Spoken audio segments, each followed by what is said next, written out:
Ladies and gentlemen, this topic is dear to my heart. We have worked with several individuals over the years, hundreds of clients, and we've had great success stories and great failures. For some people, their own bodies was sabotaging them. Over the years, we've also worked with clients who have used Ozempic and now Wegovy with great success. I operate from a perspective of love, understanding, and empathy for people who are overweight, who want to get in shape because they want to be there for their families. They want to have a quality life. They want to build strength. They want to build endurance, stop being a burden for their family, and of course, take care of their health, and maybe even to have aesthetic reasons to do so. This is already turning into a device topic where the fitness industry is split. The way that I'd like to approach it is I want to go the evidence-based route first. Then I want to cross-reference it with my experience that I have working with hundreds of people over the course of 7 years. And then I draw my conclusions. So this podcast from Patrick Bet-David caught my eye. It involves Chris Bumstead, who's a bodybuilder on Men's Physique Guy, and of course Patrick Bet-David and his crew. And they talk about Oprah Winfrey, how she was using apparently Ozempic and got serious success, some impressive results with that weight loss drug. And then they share their opinions. Now, I'm not an obesity specialist. These are the folks that you want to reach out who have a much larger and broader experience than I have. But I still think that I can speak from a place of experience, and I want to share my thoughts to what these guys said on the podcast. On a side note, while I love podcasts, I also think that it raises a certain issue, because when we talk with everybody about everything, it happens that we sometimes try to give this bird's eye perspective with a very short-sighted view, when at the end of the day, we need a bigger picture in order to fully understand what's going on. Obesity. 42% of Americans are living with obesity, okay?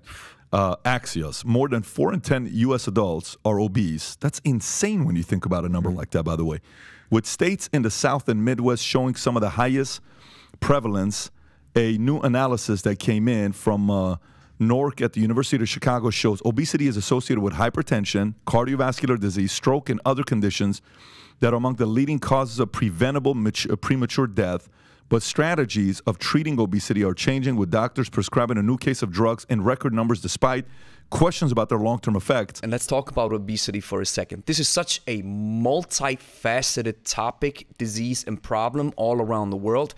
We have a hungry brain who's looking for high calorie-dense foods. We are surrounded by foods all day, every day. We move less than we used to hundreds of years ago. Technology is advancing. We have access to fast food, which is sometimes or often cheaper than whole foods. There is a need to combat this situation. Now, do I say, or do I mean that the pharmaceutical industry can be trusted all day, every day? Of course not.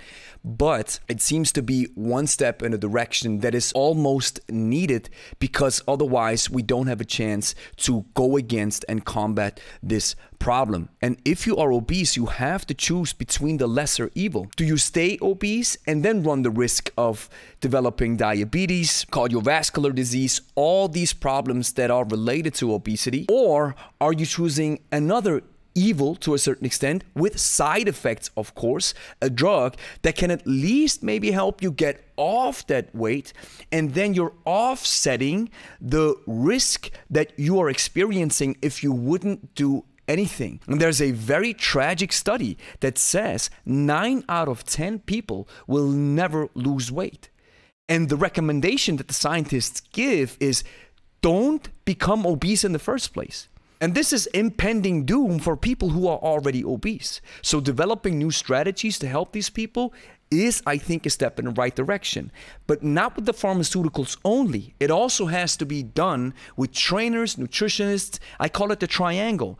Working on your nutrition, working on your exercise, and then if your body is sabotaging you, maybe working on medication, closing that triangle to help you shed that weight and keep it off for good. What was the story that came out about Oprah Winfrey with this new drug called the Ozempic? Well, they didn't say the actual name, but she says, stop fat shaming me. Well, no, she's like, well, stop shaming her that she's taking it.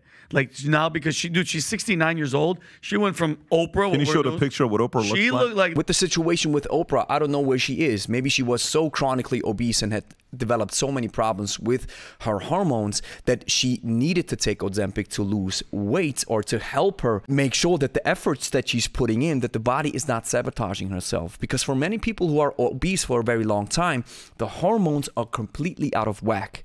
And then your body is sabotaging yourself, where you think, okay, now I need to decrease the calorie intake, but you think about food all the time. And from a scientific perspective, it might even happen that your body becomes leptin intolerant, where your body doesn't even recognize, or your brain doesn't even recognize, that you are severely overweight and that something has to change. And then you get on this diet, you start exercising, and your body is thinking, oh, you are trying to kill me, you are trying to lose weight, and we try to keep it because this is the new normal. This is like me now trying to lose 20 kg or 40 pounds of weight. My body would rebel against me and tell me, hey, you're now running the risk of dying and being malnourished and all these sorts of problems. And then I get these hormone hunger feelings where I can't stop, and then I have to eat. But it might happen that people start using this weight loss drug as a magic pill because they want to lose just a couple of pounds.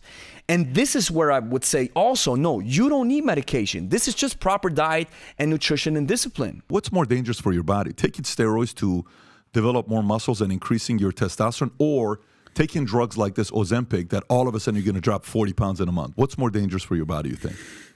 I mean, there's no black or white answer to that. You know, if you're abusing steroids, it could be worse. If you're abusing Ozempic, you abuse anything, it could be worse. I don't like the idea of taking drugs like for weight loss, obviously, especially when it's something you can achieve. Unfortunately, for some people, it is not achievable. Yes, moving more and eating less is crucial. Calories in, calories out. That's the law. You have to be in a calorie deficit to lose weight.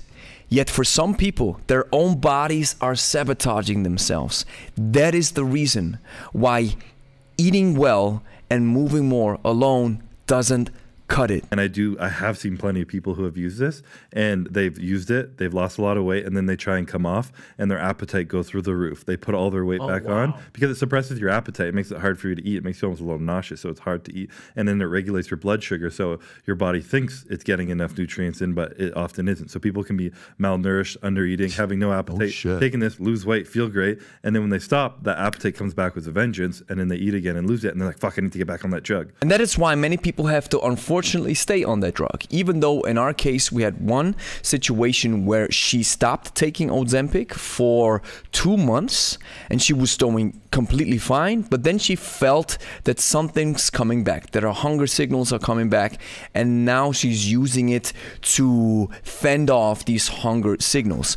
And you have to imagine, if you have a serious hormonal disbalance that is maybe even clinically diagnosed, and it is a disease, then you have to take medication to combat this situation. And if you stop taking the meds, of course the hunger will come back. But again, you have to ask yourself the question, what is the lesser evil? Staying obese or taking medication to achieve a healthy and sustainable weight? And the reason why you hear about Ozempic a lot is because it's widespread now, because many people think it is a magic pill that you can take and you don't have to train, you don't have to eat healthy, you don't have to change your habits, and you can automatically lose weight, look good, look aesthetically pleasing, sexy, and be on the beach. And yes, it's very simple with this one pill that I have to pop. And this is a human tendency, that we are abusing things that are made for a certain demographic or for a certain problem or disease, when it comes to medication, for example, and then we use it for all types of ideas or for vanity or other things. And to sum up my point, I think Ozempic, Wegovy, all these weight loss drugs, they can be a problem if people think I can apply it and use it without putting in the work and then I'm good. And now it gets this bad reputation.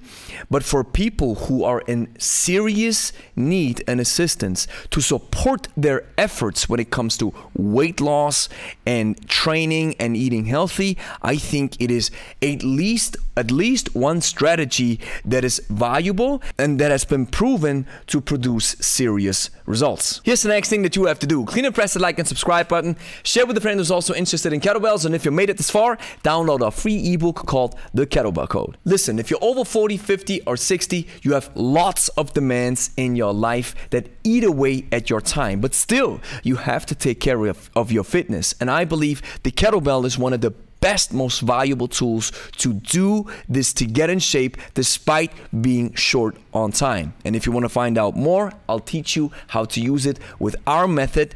Download the ebook called The Kettlebell Code in the first link in the description.